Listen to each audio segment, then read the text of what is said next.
1% of dudes rapping, they ain't nice as me. 98% ain't live the same type of life as me. The judge gave me life and then they sent me where the life is be. That level 4 with depth and vice, the type of stuff they like to see. Two choices, fight or flee. I refuse to die a chump. I never been a mark, but damn, it's scary when that riot jump. I seen dudes cry, get pumped, and some sexually brutalized. Knew a dude who lost his life and he was only doing 5 year-long racial fights when homie all you do is ride. Lonely days and nights up in a hole causing suicide. From the moment you arrive, you see the Mexican mafia, AB skinheads with big giant swastikas, pro-black philosophers, the BGF, the Kumi, and Muslims who will murk you from the nation to the Sunni. That MS was loony, quick to ride up on they rival. Even Christians went to church, hide knives up in a Bible. Political and tribal, the Crips and Damus, the Long Beach, the Hubs and the Dubs and the Grooves, the IE, the Bakersfield, the Dago Pyrus, the Hustlers quick to roll, the gang. I did get to talk to Ant yesterday. That was chill. How was he, man? What'd he sound like? What was his spirit? What was the like? vocal tone? He sounded like regular Ant Jefe, bro. Like, he was like, you know what I'm saying? Like, he sounded like in good spirits. He was happy to, sounded like he was happy to talk to the homies. And yeah, like, I was like, you know, just sent, I didn't really talk to him for that long. It was pretty brief, but I just, you know, sent mines and told him, you know, we got your back, bro. Talking to Wack just now, he brought up, like, an interesting point, which I'm pretty sure he's going to, like, illustrate on the Adam and Wack show. Like, he basically was saying, like, because what Spody was saying, and I thought was interesting, and I don't, it sounded like there's legitimacy to this theory, but he said that Ant's bail got significantly higher because of all of the different reports about him. Yeah, that's what Spody said. That's why I was asking y'all not to like say I thought Spody was lying. I just didn't know that's what happened. You know what I'm saying? I'm not super familiar with bails, and so that's crazy that some YouTubers can make some videos and double your bail. Well, I mean, so what Wack was saying is no. He said that only happens when there's like significant evidence now, or like new evidence that was, you know, discovered or legitimized. Now, I don't know which one of. Now, okay, so we all know in this day and age, social media plays a huge part of the world, of how people interact, how people get their news, so on and so forth. But we also know anybody can have a YouTube channel. You could have a 6-year-old kid with a YouTube channel, right? So the courts and the judges have enough common sense to not let what's being said on YouTube influence the bail of an individual who is being charged with something as serious as murder. So I'm gonna have to highly disagree with that, right? I've done some research, right, and what I ran across basically is a $2 million bail is pretty much the standard amount of bail for an individual being charged with a homicide in the county of Los Angeles, right? I ran across a lady by the name of Gabriela Gonzalez, and I guess she was some type of TikToker or social media influencer, and she was charged with trying to have the life of her boyfriend taken, and her bail was also $2 million, right? And so people may say, well, oh, you know, well, she's a social media person, so people made a lot of, videos about her, so that's probably why her bail was that high too. So to counter that argument, I just researched a bunch of random individuals, and I ran across a lot of random individuals with a $2 million bail as well. If we think about Eric Holder, who was eventually convicted for taking the life of Nipsey Hussle, his bail was somewhere around $7 million, I think, and then it was dropped down to $5 million, right? But let me just show you guys this brief information that I ran across just related to a random person in the city of Long Beach, which is still in the county of LA. Josh Bordas had his bail set at $2 million after being arrested in connection with the murder of Stephen Vehar in Long Beach. Authorities said co-defendant Maria Gomez Gallegos also received a $2 million bail. The amount of bail that a person is hit with has a lot to do with, his criminal history and what prosecution is alleging he is, what he has done, and his threat to the community and threat of maybe not making it back to court. While you have a lot of people who have done videos on Ant per se, they haven't done videos on this crimey per se, right? Who has the same pretty much charges that Ant has, and to my understanding, his bail is also $2 million, right? So I think that's just a narrative that some people are running with, but I don't believe it to be true. Those two things is right. Per just me just being an intelligent enough person and use discernibility, I would think that, yeah, even if like they wouldn't necessarily like needed to be substantial evidence. All it would take is people being like, hey, this guy's dangerous, because it's on the judge's discretion and Now, things I'm gonna probably fast forward to right when Wack pulls up.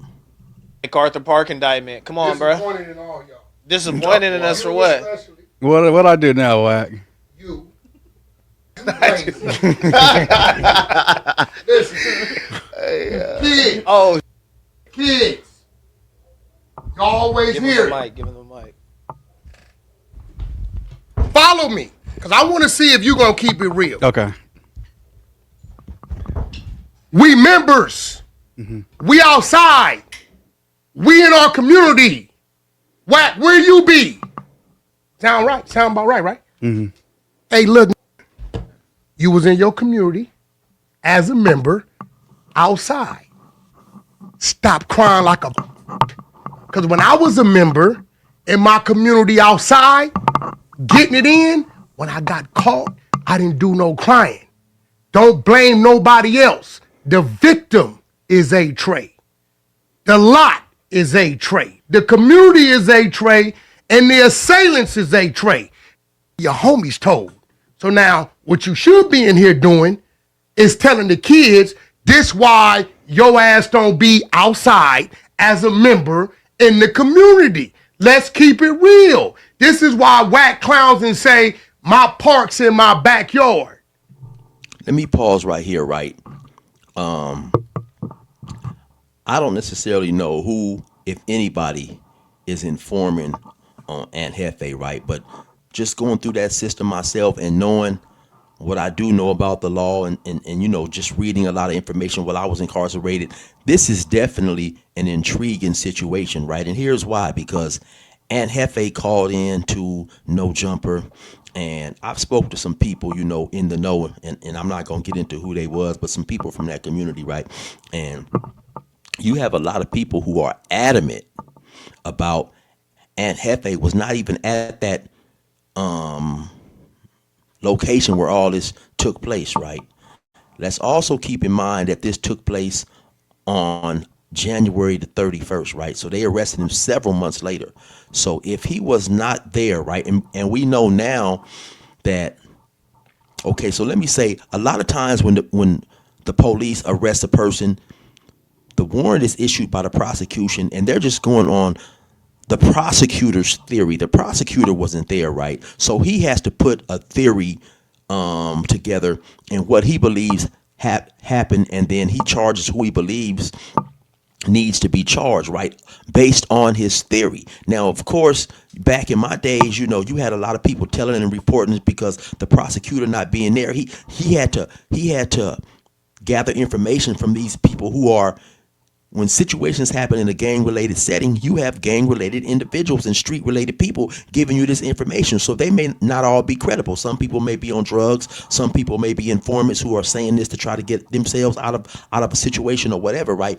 But in this world now where we have a lot of video cameras, it definitely makes the prosecution's work much, much easier, right? And so if we are going to assume that whatever happened was caught on tape, and Aunt Jefe, like he said when he called in, you know, he's going to be out soon or whatever, he's believing because he was nowhere around, he wasn't there when this happened, then it obviously has to be something deeper that the prosecution has to make them believe it is warranted to charge Aunt Jefe with this serious crime as homicide, right? So that does make me wonder, somebody must be saying something if he was not at the scene of the crime. Let's think about this logically, right? If he's not at the scene of the crime, he's not there that night, why would the prosecution charge him with anything, right? So somebody possibly could have said something to the prosecution, whether true or not, to the effect that Aunt Jefe had some type of influence on what happened. Maybe he planned it, maybe he ordered it. This is what I believe the prosecution must be basing their theory on, charging Aunt Jefe. So, it's like I said, it's very intriguing to wonder what made them charge this individual with homicide if in fact he is not seen there when all this stuff happens. So it is very interesting to find out what the prosecution's theory is. Yeah, but wasn't it like a store that he owned or whatever? Ain't owned. Man, them don't own nothing over there. Them ain't pay. Look, they done lost their grandmama houses. All these dumbass street. Back in the day, our grandmamas, uncles owned. They didn't got it and lost that. Own what? You know they do good business over there, Wack. Come Listen, on, I know or at you least got rent this. it. At least Listen, rent it. I don't know do. the- Look, my community don't got no sidewalks. It's where I pay property taxes. My gang that I came from is not my community. I don't hustle over there. I don't hang over there. I don't do nothing over there. But you're gonna help your little homies out and stuff like that. Put them in positions, things like I only that, right? help them out that comes to me.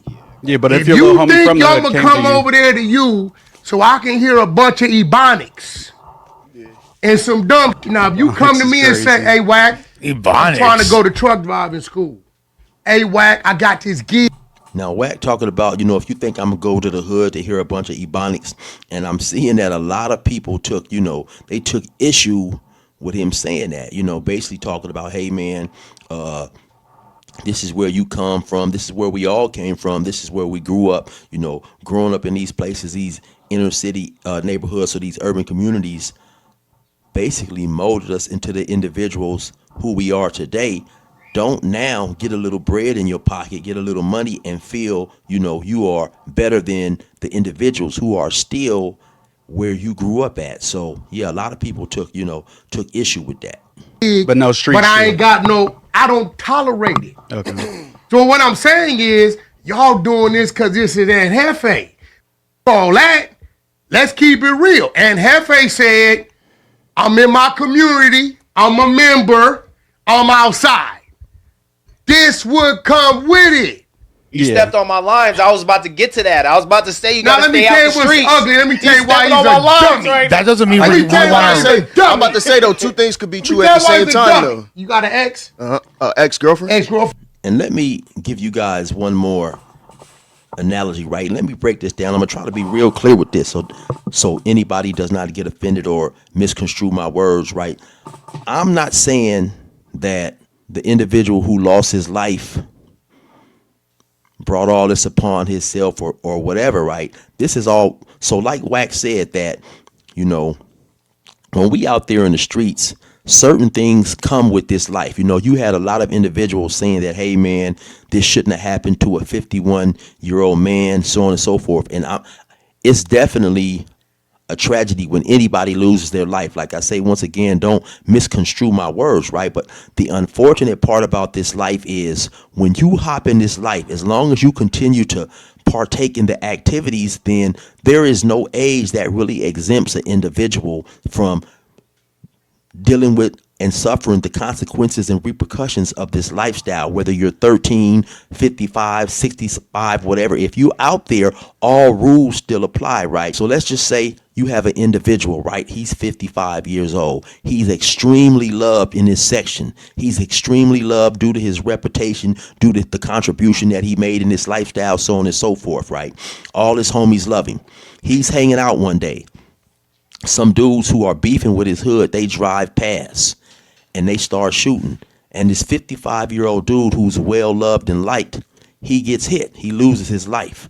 you are definitely going to have people from that section who go ride and put in work and try to get some get back for the loss of this 55-year-old dude because he was loved and because who he was, right? His age is not going to stop people from riding for him, right? So what I'm saying is, because he was out there still participating, even if it was just with his presence and making verbal contributions and giving guidance, right? Whether good or bad, you know, maybe telling people this is the proper way to gangbang. Maybe he was sending dudes on missions, but the love that his hood has for him is going to make people still ride. So when you older, you in your 50s, in the event you happen to do something wrong, then your age is not going to prevent you also from getting DP'd or whatever, right? I'm not saying that's what happened to this individual, Carl Terrell Welch, who lost his life, because I've heard some things saying that it may have not even been a DP. I don't want to get deep into that. I just want to, since it's been so much information and a lot of false information put out there, I want to let everything come out, the evidence come out, and people will see, you know, all see when it's said and done what was going on. So I'm just saying that, you know, unfortunately, age doesn't stop street repercussions from occurring, because it's unfortunate that an individual lost his life. Also, it's unfortunate, in my opinion, that somebody may go to jail for the rest of their life. Especially, I can relate to that because I've been to jail and I know what it's like up in there. But if we gonna keep it 100, gangbanging is unfortunate, right? Everything about gangbanging is unfortunate. So it's just a sad, you know, situation all the way around. Yeah. That did something. Nah. Anybody here got an ex with ex did Like a something? crazy Yeah, for one. sure. Yeah. You got an ex that did something, right? Come on. Did you go back? Nah. No. And Jefe did 8 years in the feds. Why? Talk to me. All that. He was Why out- he do the 8 years in the feds? I thought it was outside. drugs. He was outside. He was Who outside. told on him? His I'm own not people. sure. I His don't know that. homies His from niggas, yeah. A-Trade Gangster told on him. And he went back to the bitch. This nigga mic drop. This nigga's crazy. Now, It wasn't drug charges.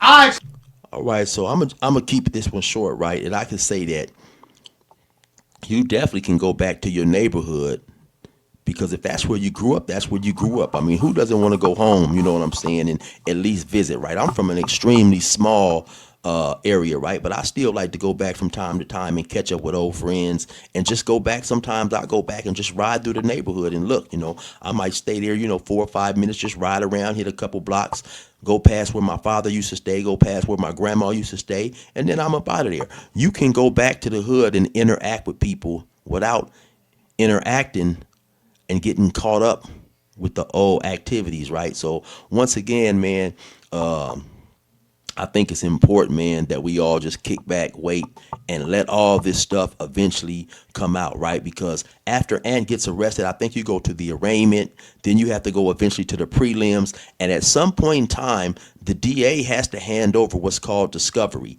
And then what's in that discovery is basically going to be, you know, what he's charged with and why they are charging him and what their information is right now. Of course, if they feel that, you know, he was caught up in some type of conspiracy and somebody is informing him, then they may not reveal exactly who that person is due to trying to keep that person safe, right? But eventually, if anyone is, you know, making any statements against Ant, at some point they will have to be revealed, because Ant has a right to face his accuser, right? And then who knows, right? Who knows what's going on? But this is definitely a serious situation, right? Anytime the police can come arrest you and take you from your normal life, take you away from your freedom, it's a serious situation. I think later on in the video, they go on to say, oh, you know, if anybody can deal with this situation, Ant can deal with it. And he may not be, he may not be shook to his core, but he definitely has to be concerned, because he's been to prison now before, and now he knows even more what he's up against, right? He knows now he's got things going on in his life that, you know, even being locked up 2 or 3 years, it'll take away from what he's got going on. He's got a YouTube channel, right? Every day you can look at your YouTube channel and see how much money that you made, right? If you look up there and you see for the month you at 3,700, if you don't upload no videos in 2 or 3 days and you go back and you check, that 3,700 is going to drop down to about 3,200. You know, so right now Ant is losing money by being locked up in jail, right? Not being able to upload. So these dudes talking about, oh man, if anybody can deal with it and Ant ain't concerned, he's definitely concerned. He may not be shook to the core, but once again, knowing what he's up against, knowing what he's facing, when you out there on the street and you young and wild and you get locked up, that's a, you know, it's a big difference from being older, being established, and realizing now you have things, you know, you have things to lose. You know, when you don't have nothing to lose, it's a big difference, right? But when you're established, you got bills, you know, you got a place that can take you to potentially bigger places. It's definitely gonna be a big deal, man. So anyway, we gonna sit back, let this play out, and see what happens, man. You already know what it is. It's your boy 16 to life. Resume normal program.